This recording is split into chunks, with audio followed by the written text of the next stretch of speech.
I often wonder, are there a group of people in there discussing where the universe came from, or other important sort of discussions about who they are and what's their place in the universe? You know, the same thing that we're talking about here today. And you'll notice other features in here. There are a number of galaxies. This elliptical galaxy, another one, and some other spiral galaxies that are yellow in color like our sun. Those galaxies, when you look at them carefully, turn out to be relatively near to us, and they turn out to be fairly evolved, so that most of the stars in that galaxy are burning with a yellow color, which means they're stars that are burning slowly at lower temperature. But around them, you see a lot of other galaxies that appear to be smaller. That's because some of them are smaller, and most of them are farther away, and they look smaller because they're further away, but they are white and blue in color. And that means the stars in those galaxies are burning much more brightly. So if you take an object and you start heating it up, first it glows in the red, then it glows in the yellow, then it glows in the sort of whitish light, and then it turns even more blue and indigo and violet. That's a measure of how hot the temperature of that source is, and that tells us the stars in these other galaxies are burning more brightly. And it turns out they're further away, and it takes light further to travel to them, so that we're looking at them in an earlier epoch, and that's when they're forming very bright, very massive stars that burn very rapidly and very hot. And that takes a while for that fuel to be burned up and leave behind the stars that are like our sun that take much longer to burn their fuel. And some of those galaxies will merge with each other, and when they merge, they'll end up forming spiral galaxies or elliptical galaxies, depending upon the environment they're in, roughly 50%. The one other thing I want to say about this picture, there's many things to say about this picture, but the one other thing that I would like to say about this picture is it covers a tiny, tiny fraction of the sky. The Hubble Space Telescope has a very, very small field of view. It's like a very long telephoto lens. It sees only a very tiny fraction of the sky. And if you were to take the Hubble telescope and look at every piece of the sky, if you had enough time to do that, you would see, instead of seeing 2,000 galaxies, you would see at least 100 billion galaxies out in the universe. So there are very, very many galaxies that everywhere you look and you see a star in our galaxy, which there are 100 billion of them, when you look more deeply and look behind them, you see another galaxy out in the universe. So there are a very large number of galaxies in the universe that are visible to us today. So that begins to give you the scale of what's going on in the universe. Okay, so we have a primary tool to investigate our cosmic scene, and that is the fact that the universe not only has a lot of galaxies in it, but it's very, very big. And it's so big that the time of travel for light becomes very important. So in this picture, in this sketch, the Earth is here at the center, and if we use light from the sun to make a picture of the sun, we get a picture of the sun that's 8 minutes old, because light takes 8 minutes to travel to us. So if we make an image with light that's arriving with here right now, it's really what was going on in the sun 8 minutes ago. But if I look at Jupiter, it takes 40 minutes.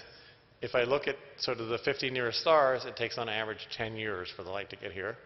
If I look at a typical star in our galaxy, it takes between 1,000 years and 100,000 years for the light to get to us. Or if I look and make an image of the Andromeda galaxy, which is the nearest big galaxy to us, it takes light more than 2 million years to get here. It's on the scale of 2 million years. So light, which we know travels very fast, the distances are so vast that it takes a very long time.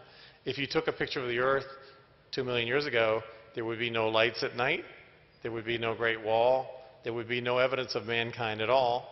We know that man didn't exist on the Earth 2 million years ago. And so if you have a very different picture, you begin to look back in time. If I look out even further to more distant galaxies, I see galaxies as they were 1 billion years ago, and if I look further, a few billion years ago, and if I look as far as I possibly can, which is shown out here as a sketch of the pink and the blue, if I look out to that very great distance, I look as far as you can possibly see in the universe using light, and that's because the universe is expanding. So if you go back in time, the universe was denser, and it also was hotter, and there's a time when the universe was 1,000 times smaller than it is today, and 1,000 times hotter, and then it's nearly as hot as the sun. So when you look at the surface of the sun, you cannot see into the sun. You can only see to the surface of the sun, and then it's opaque because it scatters. It's like the clouds in a rainstorm. You can only see the surface of the clouds. You can't see inside the clouds. But with the sun, we have another trick, which is the same thing we used to study the beginning of the universe, the very beginning of the universe, and that is there are sound waves in the sun. The sun is almost a perfect sphere, but it's perturbed, and there are sound waves that travel through the sun, and those sound waves make a little pattern on the surface of standing waves, just like when you see a violin string moving or something.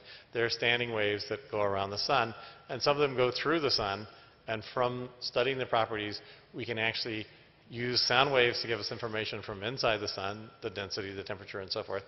And that information is transmitted to patterns on the surface of the sun, and by a very careful study of the surface of the sun and the sound waves, we can then determine what the actual conditions in the sun. And that is called helioseismology, in analogy to using sound waves to determine what is the structure of the surface of the Earth. Right? You can, from the surface of the Earth, you can have seismological sensors.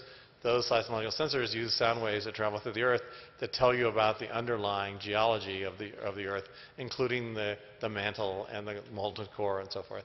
So there is seismology of the Earth, there's helioseismology of the sun, and there's cosmic seismology that lets us look back past what we can see with light.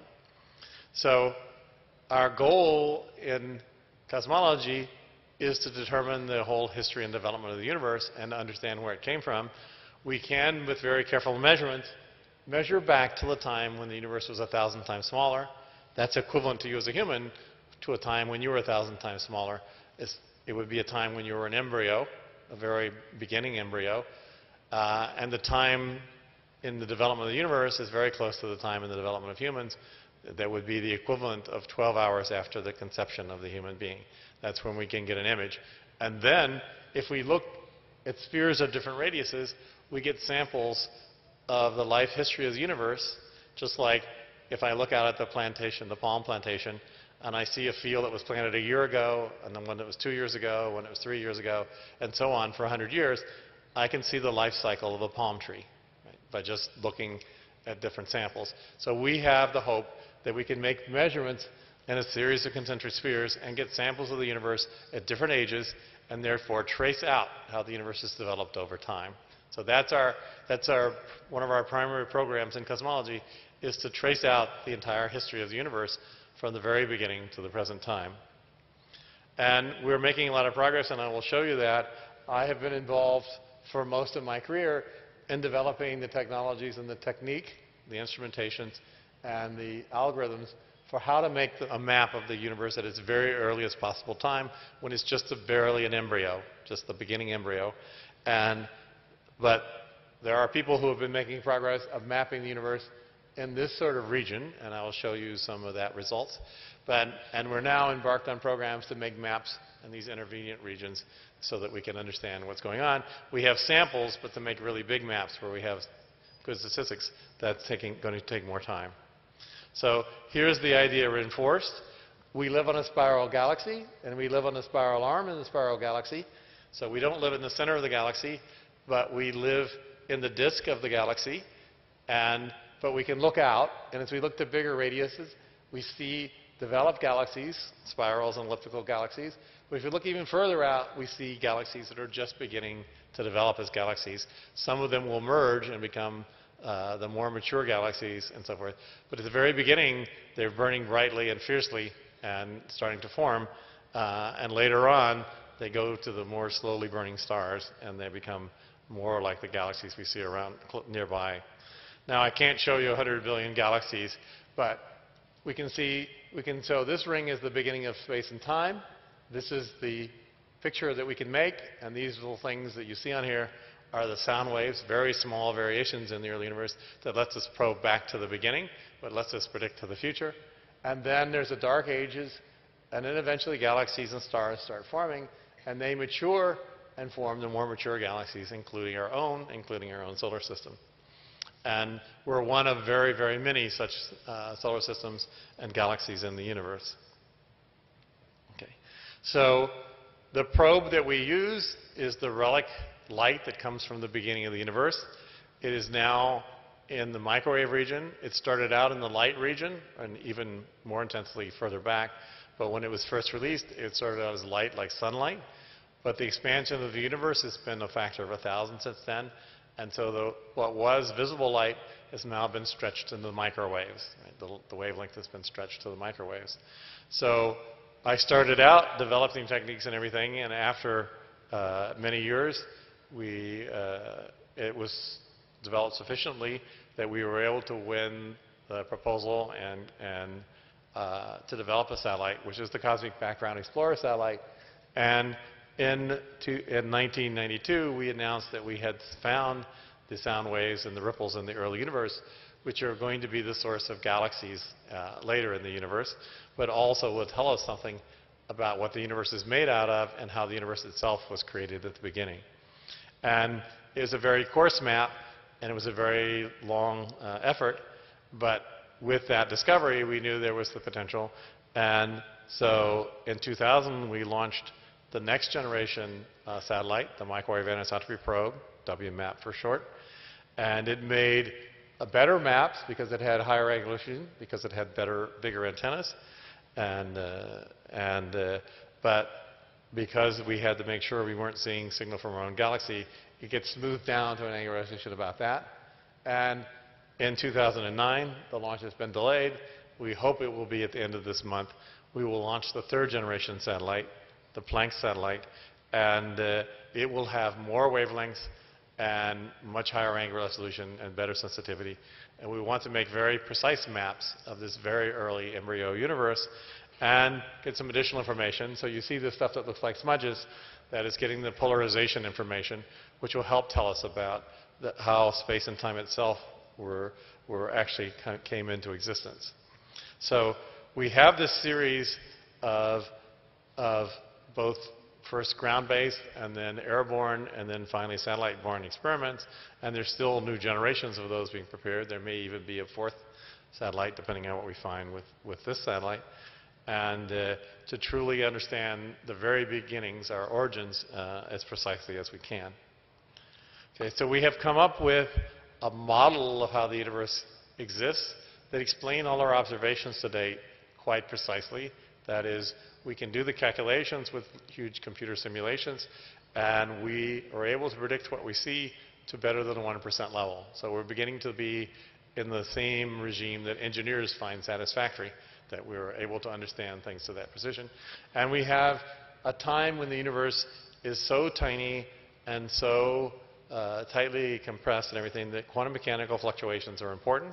The universe goes through this rapid period of accelerating expansion to stretch those things that are much smaller than an atom to be very, very much larger. And then it makes a transition to a universe which is slowing down under gravity. It's not accelerating, but it's slowing down under the force of gravity. And during that time, structure forms, that is galaxies, stars, galaxies, clusters of galaxies form.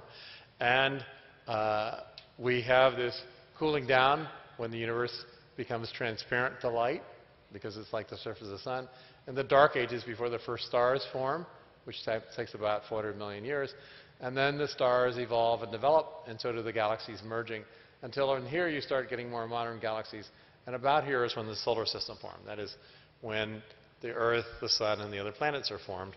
And then we go on, and what we find, one new surprise that we found in the last decade, was that the universe is starting to accelerate its rate of expansion, which cuts off the formation of even larger structures that would have existed. But we are here at the present time, and we're able to look back to spheres around us, going back to nearly the beginning of time, almost 13.7 billion years. So that is our picture, and it seems a little strange, but when you put it together, it fits together extremely nicely, and when you compare it with what we observe in the universe, it describes what we observe extremely well in a statistical sense. So here is one of the nearby surveys. This is the Sloan Digital Sky Survey. Each point on here is a galaxy, and there are almost 1 million points here. So this is like the local neighborhood, just the local million galaxies out of the 100 billion. So it's less than 1/100% of all the galaxies we could possibly see, but it's a big job to catalog them. So you just take a picture like double picture, throw away the stars.